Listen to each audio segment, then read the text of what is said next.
Hi, I just wanted to welcome you all to my channel before we get into this vlog. I am working on a mural this week. The plan is to finish on Friday. It is Monday morning. Praise the Lord, it's a new week. We love to see it. We thank Him for the gift of life, for the ability to do everything that we are doing, and for the opportunities that we have. I am grateful for a holiday that seems to be busy in as much as I'm not exactly sure what it is busy with. There are so many things, and I feel like I will have to make choices. And I may have never said this before, but there's a lot of people who want to live the soft life, but I keep seeing what the soft life looks like, and I know it is not for me. 100% it is not for me. Anyway, welcome to the vlog. It is Monday morning. I am going to Gikomba Market because the person whose house I'm doing a mural in will be in the gym from 9 to 10, so I should be there after 10. Yeah, so I'm going to go to Gikomba right now. It's around 7 a.m. I should be there at like 9 latest, and then get all the extra supplies that I need. I am still wondering how I'm going to carry them, but we shall see. And then I'll go to their house and do the undercoat, which you'll see me do, which should take 24 hours to dry. Then I'll be back tomorrow to start sketching and hopefully painting. Yes, but I also have something at school tomorrow, most likely. It's not confirmed yet, but we'll see. You shall see. I'll take you through it all. And then at the end of the video, I think we'll discuss quotations and budget and all those things, where to get stuff, how to price yourself, and all those things. So let's get into it.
This color is so pretty.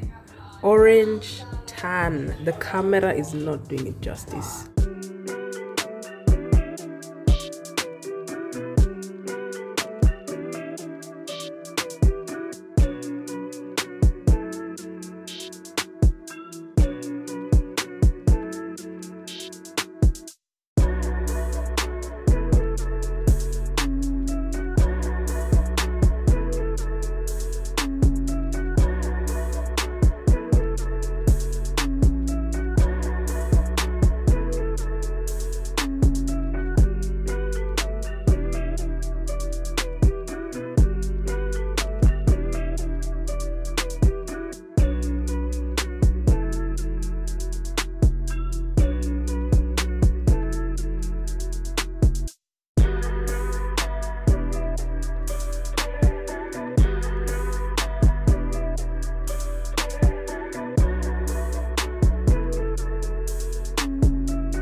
tulianza campaign, kina Jaffa hapa kelele mingi ilinisaidia.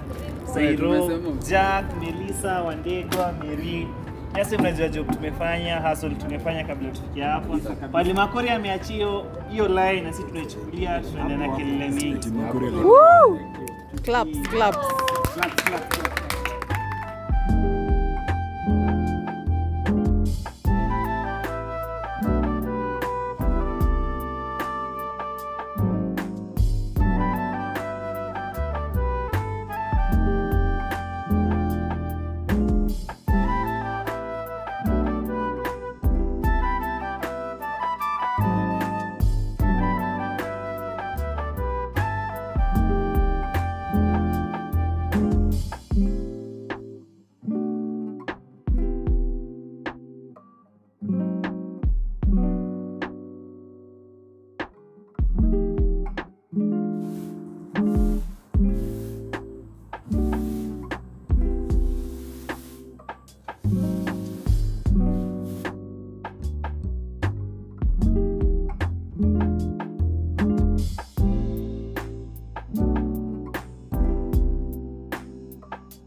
right, thank you so much for watching that video. As promised, I am back at the end so we can sit down and talk about a couple of things, including quotations, how to price yourself, and where exactly I get my art supplies from, especially the ones that I used for this specific mural, because I got these supplies from a different place because I was using supplies that I don't use often.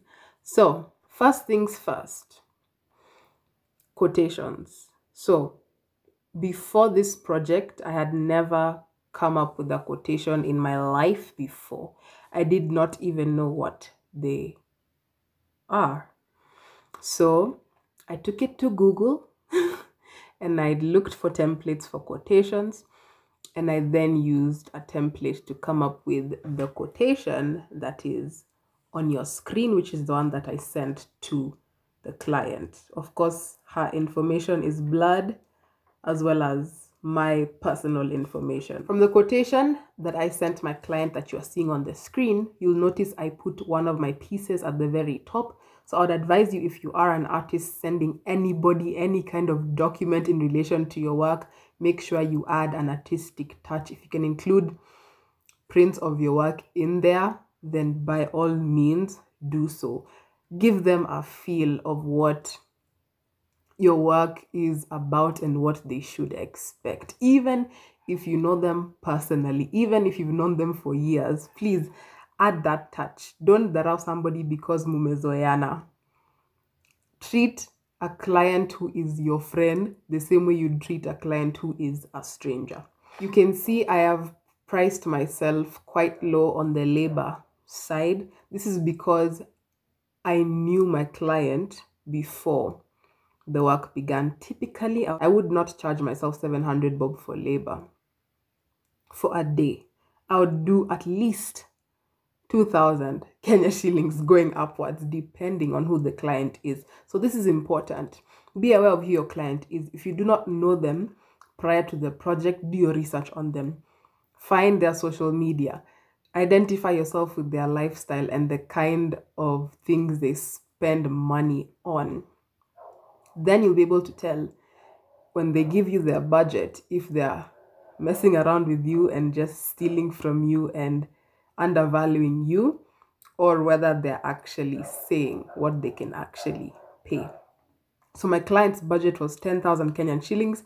I managed to bring it to 10,500 and she was very pleased. That is why I could not charge myself 2,000 bob going upwards for labor, because that's her entire budget, because I was to do this project in 5 days, you know. But if a client ever asks you for a quotation or some document that you do not know how to draft, then just get a template online. It's so easy in this day and age to access such things. In the process of researching about quotations, I bumped on invoices. So the difference between a quotation and an invoice is sent to the client before the project begins, with details of what everything will cost the client, whereas an invoice is sent after the project is completed with details of what the project costed the client. So with an invoice, the client pays you after the work is done. With a quotation, the client pays you before the work is done, or pays you a deposit, or can pay you after, depending on what your agreement actually is. Now for me, I would personally recommend asking the client for a deposit, because in case you don't have money to cater to the project, like for the supplies and stuff like that beforehand, then that deposit is going to be able to buy everything that you need to get started and to complete the project. Even better, if the client is willing to pay you in full before the project, might as well. Next thing I am moving into is where I get my things from. Now, I did mention at the beginning of the video that I was going to Gikomba to get my supplies. Typically, I shop for my art supplies at Textbook Center. So I get my brushes from there, my acrylic paints, and a bunch of stuff. My canvas, on the other hand, I get from Rivertex. unprimed canvas, and then I buy silk vinyl emulsion to prime the canvas. For more details on how I do that, I will link below an IGTV video that I filmed explaining that entire process. For this particular project, I shopped at Gikomba from a hardware I have shopped from before. If you've watched my YouTube video, it was another vlog titled A Week in My Life. You saw that I do business in uni. So I supply a bunch of things to the design students at my university. So I discovered this hardware along Gikomba, and that's the same place I went to buy my supplies from because they are more affordable than all the others that I went into along that street. So I'm going to try and give you the best directions possible. You could walk to Gikomba from bus station, but I'm not very familiar with that route. I have used it once, so I was not willing to take the risk and get lost. So I went all the way to railways, and then I walked down all the way from railways until the end of that road, and I got to a certain roundabout. Then from the roundabout I entered this small road at the roundabout where it leads to Gikomba if you follow it straight, and then on the left there is a road that will lead you to Kamukunji market, or is it just Kamukunji? I don't know, Kamukunji period. So that's where it is. So the hardware I went to is called Sonic Hardware. It is right next to KCB Bank, which is next to Family Bank and opposite Faulu Bank. Yes, once you see the KCB, there will be, it is the second hardware from KCB Bank, the ATM of KCB, Sonic Hardware. All right. She also delivers, by the way. She used to deliver stuff for me from there to my campus. Now I am going to share with you a few things I learned from this project that I did not know before. Now, from the murals you've seen me do in the past, they were all outdoor murals.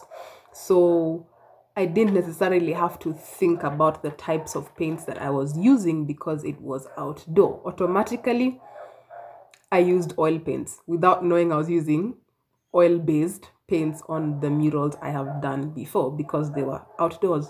There's no way you can use water-based paints outdoors, otherwise they will just be washed away by the rain.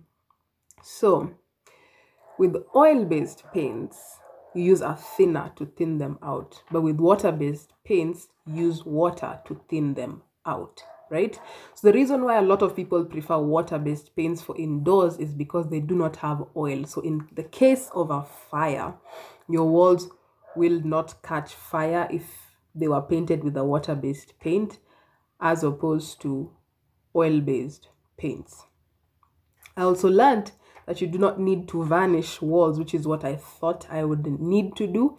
But having consulted one of the lab technicians at my university, he was like, you don't need to varnish a wall as long as you've used water-based paints, because if you varnish, you're introducing oil again, which defeats the purpose of using water-based paints. So as long as your paint is silk, not emulsion, then you are good to go. It can be wiped. You can wipe that wall and it won't come out, as opposed to with emulsion, if you are to wipe it with a wet cloth, it would come out. So those are the things I learned from this project. So thank you so much, guys, for watching this video. I have been Melissa Jo. I still am Melissa Jo and I'll continue to be Melissa Jo. It's been a while since I made that outro. See you guys in my next YouTube video. Comment, like, share, subscribe. You know the vibes. You know the drill. Bye, guys.